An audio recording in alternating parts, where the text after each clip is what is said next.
By 7:30 a.m., the entire Cedar Ridge Meadows HOA was bottled up behind a locked steel gate, staring at the only plowed road for 10 miles like it was some desert mirage. SUVs idled in a crooked queue, exhaust jets fogging into the frigid morning. A minivan spun its tires helplessly in 12 in of untouched powder. Somewhere in the middle of the snarl, a Subaru had surrendered completely and sat at a perfect, humiliating diagonal. At the very front, standing knee-deep in snow with a clipboard and a rapidly fraying illusion of authority, was HOA President Linda Prescott. "This is illegal!" she shrieked at me, Matt the man in the idling orange tractor on the opposite side of the gate. I rested both hands on the steering wheel. The road behind Metha, one winding down the mountain toward town, was perfectly plowed. Black asphalt exposed, practically pleading for traffic. "You cannot block community access," Linda screeched. "We pay dues for snow removal. Open this gate." I reached into my coat pocket, pulled out a folded document, and held it high. "This is the deed," I called over the rumble of engines. "You pay dues for your private little loop? This road? You've actually been trespassing on it for 6 years." A sheriff's truck crunched up behind the HOA convoy, lights strobing. The deputy stepped out, took in the entire scene: the snow-stranded HOA, the locked gate, the very smug man on the tractor, and exhaled. "Morning, Marcus," he said. "Morning, deputy," I answered. Linda spun toward him like she'd just spotted cavalry. "Arrest him," she snapped, jabbing a finger at me. "He is blocking the HOA's access road and refusing to plow, even though we bill him for snow removal." The deputy's eyebrow climbed. "You bill him." I tried and failed not to smirk. "Tell her what the county told you yesterday," I said. The deputy adjusted his hat, regarding Linda with professional pity. "Ma'am," he said, "that is not the HOA's road." He hitched his thumb at me. "It's his. 6 years earlier, before Cedar Ridge Meadows had an HOA, a logo, or a passive-aggressive Facebook group, was simply a steep patch of forested hillside outside the town of Pine Fall Summit, and I loved that hillside. I was 41, a civil engineer who spent my 20s designing roads for everyone else and my 30s deciding I'd rather build exactly one road for myself and never suffer rush hour again. I bought 80 acres of land, carved a narrow private road up the slope, and built a modest A-frame at the top, with too many windows and just enough Wi-Fi. The county had rules: emergency access, grade limits, drainage. I followed everyone, then exceeded them because I was a road nerd. I designed switchbacks to minimize erosion, installed culverts properly, unlike whoever dug half the county's ditches, poured the asphalt myself, hired a small crew, and wrote Hale Ridge Road on the plans like it was the punchline to a very niche nerd joke. Then a developer came sniffing around. They wanted to buy the lower 40 acres, the gentler slope near the base, for a boutique mountain community. I didn't hate the idea of neighbors. I just hated the idea of stupidity. So I negotiated. The lots could sell. The homes could rise. The developer could have a non-exclusive easement allowing his residents to use my road for access, as long as they didn't interfere with my maintenance, and so long as everyone understood one thing: the road remained mine. I built it. I owned it. I maintained it. The easement documents, the plat maps, and my very smug engineer brain all agreed. The developer, who mainly wanted to sell Mountain Vista chalets to tech folks with golden retrievers, nodded, signed everything, and vanished into a cloud of escrow paperwork. For the first few years, everything was peaceful. The road held. I plowed it with my beloved orange tractor every snowstorm. The new neighbors were grateful and brought banana bread. Then the first annual meeting of the Cedar Ridge Meadows Homeowners Association happened. They elected Linda Prescott. Linda was the sort of person who believed anything visible from her porch was hers to regulate. Former regional manager of something vaguely beige in the corporate world. Newly retired, armed with a half-understood PDF of HOA bylaws and an industrial-strength highlighter. Within 6 months, she had banned outdoor clotheslines, declared war on garden sheds, and forced a man to stain his perfectly good natural wood deck because it clashed with her aesthetic vision. Then winter arrived, and Linda discovered the budget line labeled snow removal, parenthesis owner provided. She hated that instantly. The first email arrived in November. Subject: important. Cedar Ridge Snow Policy. I skimmed it while drinking coffee, halfway entertained.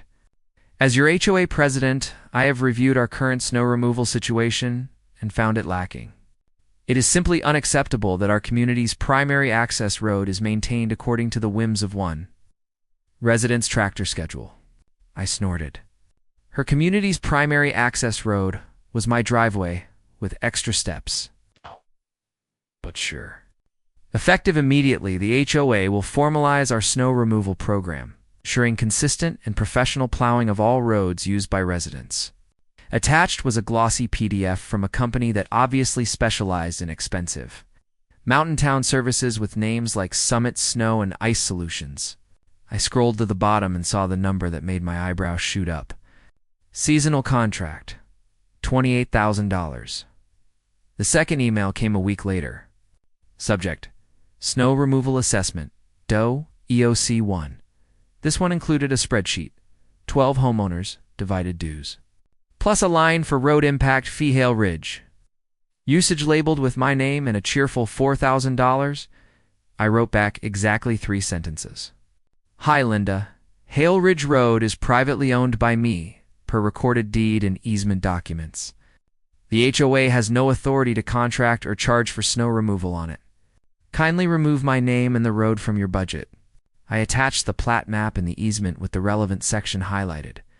Owner Hale retains all rights and responsibilities for maintenance of Hale Ridge Road. HOA may use road by easement. Any changes or maintenance by third parties require owner's written consent. An hour later, she replied, Marcus, I understand you have historically maintained the access road. But as the community has grown, we must move toward professional standards. You cannot simply decide not to plow one day. That is a liability to the HOA. The board has voted to classify Hale Ridge as a community asset. As such, it falls under HOA jurisdiction. I reread that twice. Classify Hale Ridge as a community asset by email powered entirely by vibes. I sent no further response. Instead, I printed her emails, 3-hole punched them, and filed them in a folder labeled What is Inevitably So Stupid. From there, things escalated. Linda had HOA road private signs installed at the base of Hale Ridge on my land without asking. She sent me a violation notice for unauthorized plowing patterns that created aesthetically displeasing snowbanks. She posted in the neighborhood Facebook group that certain residents were trying to hoard control of our shared infrastructure and refusing to contribute fairly to community snow safety. The real blow landed in January, after the first big storm. I'd been up since 4 a.m., happily plowing the switchbacks like it was a video game I'd programmed myself. The road was clear, salt spread, culverts checked. When I reached the bottom, I found a fresh laminated notice zip-tied to a post. Notice of past due balance snow removal. You are hereby notified that you owe Tater Ridge Meadows, HOA, $12,000 for snow services rendered on Hale Ridge Road over the past 3 months. Failure to pay will result in liens and possible legal. I stared at the flawless, freshly cleared pavement stretching behind me and, mistakenly my handiwork hand then, backed out of the untouched blanket of snow covering the HOA's Little Loop Road, which their pricey plow service had clearly not bothered with. It made me grin, the particular grin engineers get when someone insists their calculator results are wrong. At that moment, I knew things were about to get entertaining. The shift happened at the emergency budget meeting. Linda scheduled for late January. The so-called clubhouse really just an oversized shed the developer. Abandon was half filled with bundled-up residents stomping slush off their boots. Costco cookies sat on a folding table. Up front, Linda had set up a giant poster board titled SNOWCOSTS. WHYMARCUSISBANKR. UPT and Jews, she tapped a marker against a graph of violent red squiggles. As you can see, she said, sweeping her arm over the mess of lines, our snow expenses have exploded since Marcus refused to pay his portion. I raised a brow from the back row, nursing a thermos. Impressive, considering their plow contractor had successfully plowed exactly 0 feet of my road since. I hadn't allowed them anywhere near it. Linda clicked to the next slide. A spreadsheet projected on the wall. "We have secured a multi-year contract with Summit Snow and Ice Solutions," she announced proudly. "This will keep our community safe. This includes plowing the main access road, which should have been under HOA supervision from the beginning. Marcus's ongoing refusal to pay has left us in a budget crisis." She pointed straight at me. "If he does not pay the past due amount of $12,000, the board will have no choice but to initiate lien proceedings." A murmur rippled through the room as faces turned my direction. I took a slow sip of coffee, then stood. "Mind if I present something?" I asked. "You are not on the agenda," she snapped. "Neither is fraud," I said pleasantly. "Yet here we are." I stepped forward, pulled a long cardboard tube from my bag, and unfurled a massive full-color county plat map across the table. Highlighter streaks, sticky notes, and bold markings covered it. "This," I said, tapping the thick black road line snaking up the hillside, "is Hale Ridge Road, parcel number 1847 to be, titled solely to me. The HOA does not own 1 inch of it. Never has." I pointed to the ownership box. "OWNER, MARCUSJHLE. You all have an easement to use the road," continued. "As long as you don't interfere with my maintenance." I held up another paper. "This is the original easement agreement. Section 7C. No other party may conduct maintenance, hire contractors, or alter Hale Ridge Road's surface or drainage without the owner's written consent." I turned to Linda, "Which you do not have." Several residents leaned in to study the documents. A guy in a Patagonia jacket raised a hand. "So, we're not actually paying for that road?" he asked. "You never have," I said. "I plow it because I live up there and prefer not to die on ice." Linda decided to hire a company anyway, pretend they plowed it, and then invoice both you and me for imaginary work. That's not how easements, contracts, or physics operate. A woman frowned near the front. "But the letter," I said cheerfully, "is trash.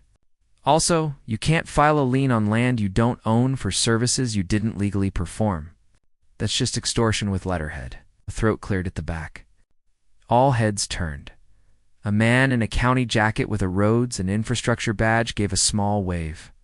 "Hi, Tom County Engineer's Office. Marcus invited me." Linda's smile disintegrated. Tom walked up, tapped the map, and said, "Yep, he's correct. This road is privately owned. HOA has 0 authority here. Also, we've been receiving some interesting emails from you, attempting to claim Hale Ridge Road as a community asset." He pulled a folder from under his arm. "I'm here to tell you officially, you did not, cannot, and will never classify this as HOA property. That is not a legal process. And if you continue issuing fraudulent lien notices, the county attorney is going to take a very close look." He closed the folder with a soft thwop. Silence spread across the room. Linda had turned the shade of unseasoned poultry. I faced the residents. "To be clear, if the HOA wants to voluntarily contribute to actual maintenance costs, I'm open to drafting a formal agreement. If not, I'll happily continue doing what I've always done. But you," I pointed at Linda, "are done billing me for my own work." Linda's jaw tightened. "What if," she said coldly, "the board votes to restrict your plowing until we negotiate a formal contract? You cannot simply do whatever you want to a road that logically belongs to the community." My smile sharpened. "Funny you mention restricting access," I said, "because my attorney, the sheriff, and I discussed a clause in the easement revocable for abuse and noncompliance." Paused. "If the HOA keeps overstepping, I am fully within my legal rights to install a gate at my property line." Everyone assumed I was bluffing. I was not. 2 weeks later, the storm of the decade descended on Pine Fall Summit.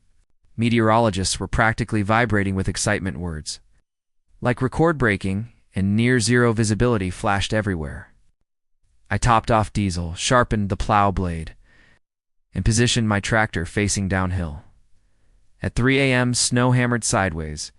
By 6 a.m., Cedar Ridge Meadows was buried in over a foot. I got up, made coffee, checked email. There it was. Subject: Final notice, illegal plowing, access interference. From Linda, you are hereby ordered to cease all road maintenance until the HOA finalizes its snow removal contract. Any plowing will be considered unauthorized and billed accordingly. The board may pursue legal remedy for jeopardizing community safety. I laughed out loud, then I opened another email, one I had written days earlier. Scheduled for 6:05 a.m. Subject: Notice of easement suspension, HRC 7 sent to Cedar Ridge Meadows HOA Board CC, County Attorney. Sheriff's Office due to repeated violations of Sections 7C and 9B of the Recorded Easement Agreement, specifically harassment, authorized contracting attempts, and interference with the owner's maintenance authority. Vehicular access for non-emergency use across Hale Ridge Road is hereby suspended. Effective immediately, I will maintain a plowed single-lane corridor for fire and medical access only, coordinated with county officials. All residents retain legal access via the original Eastern Gravel Fire Road, which is public. Any attempt to remove damage or bypass my gate will be prosecuted. I had already discussed it with my lawyer. The sheriff and the fire chief, who only cared about being able to get a fire truck up the mountain. I promised them a clear lane.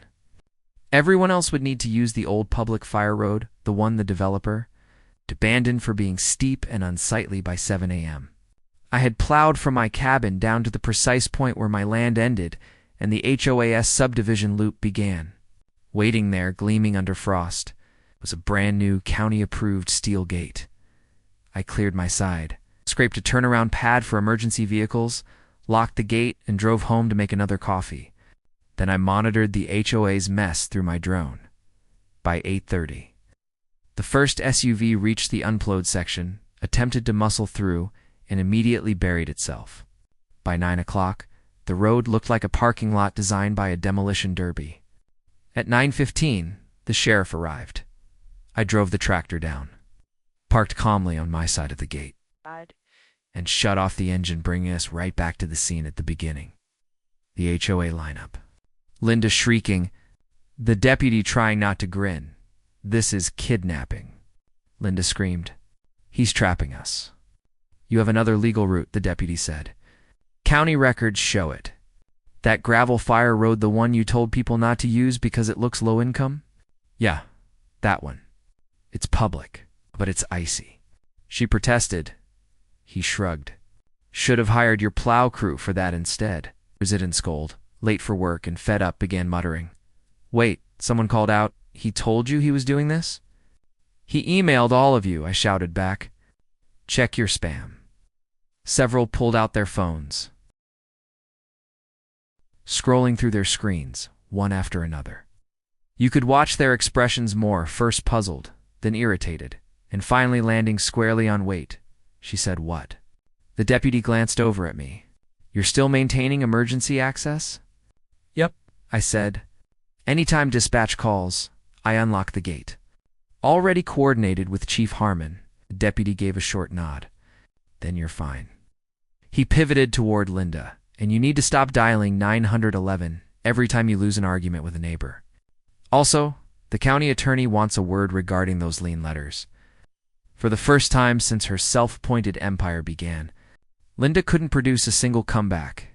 Behind her, someone leaned out of an SUV window and yelled, You told us he was stealing money from us. Another voice chimed in, I thought this road belonged to the HOA.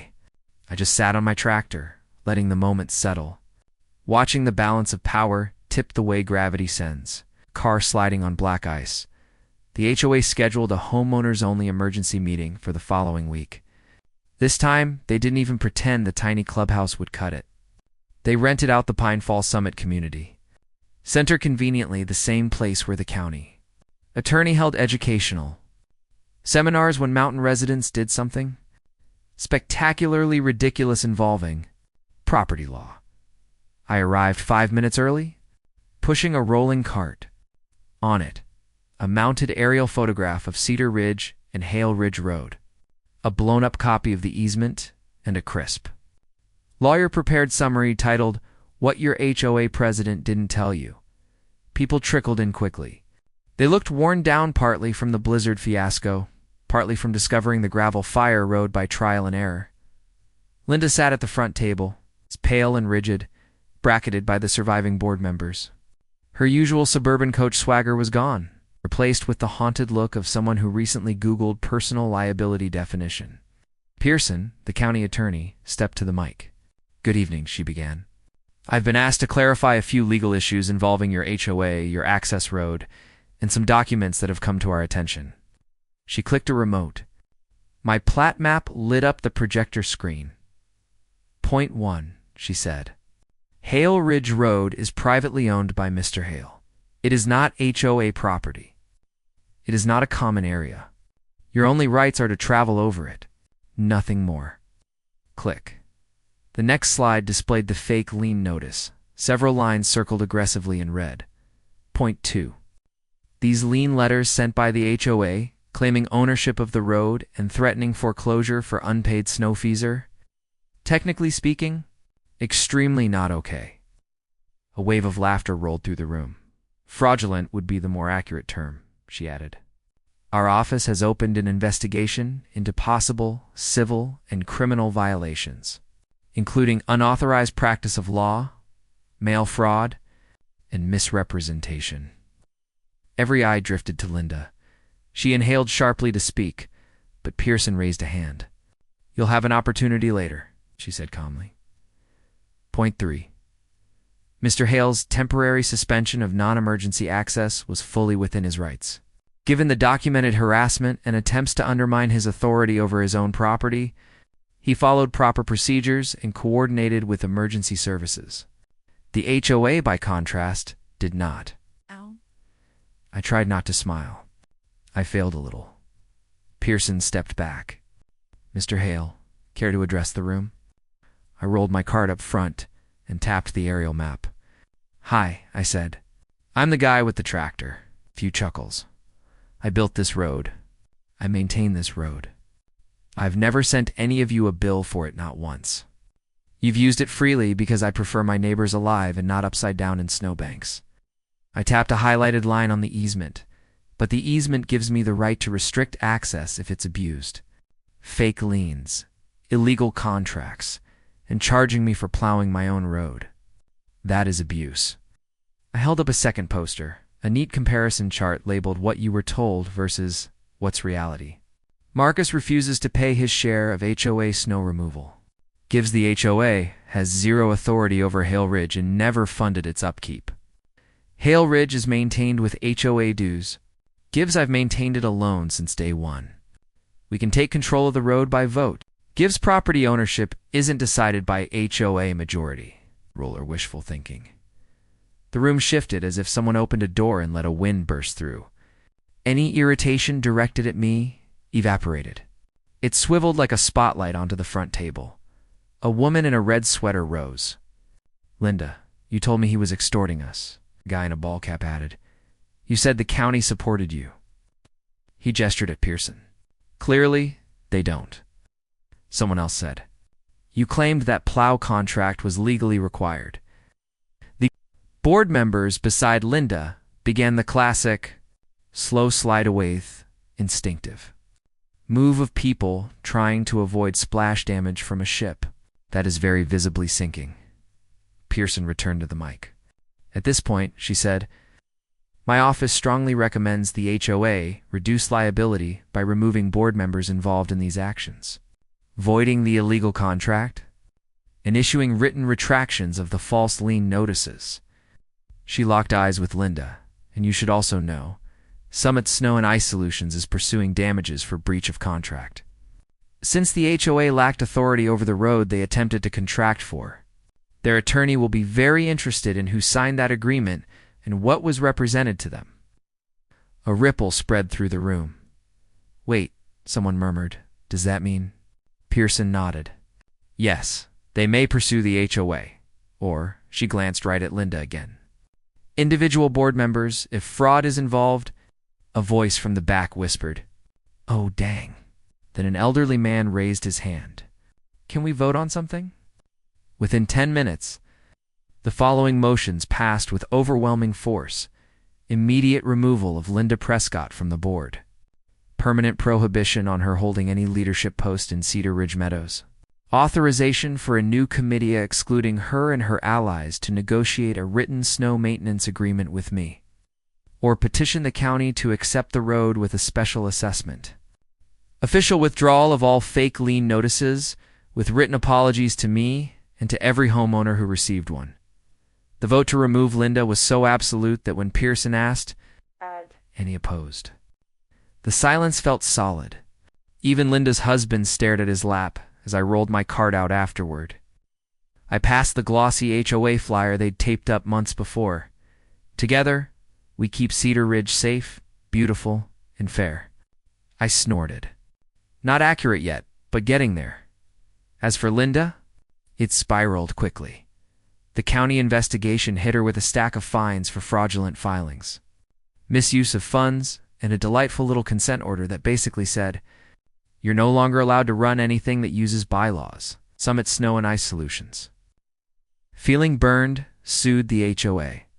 The HOA is insurer. When asked to cover the disaster, pointed at the intentional fraudulent acts, exclusion, and laughed in legalese. The settlement with the plow company included a charming clause. They could pursue reimbursement from whoever's misrepresentations created the mess.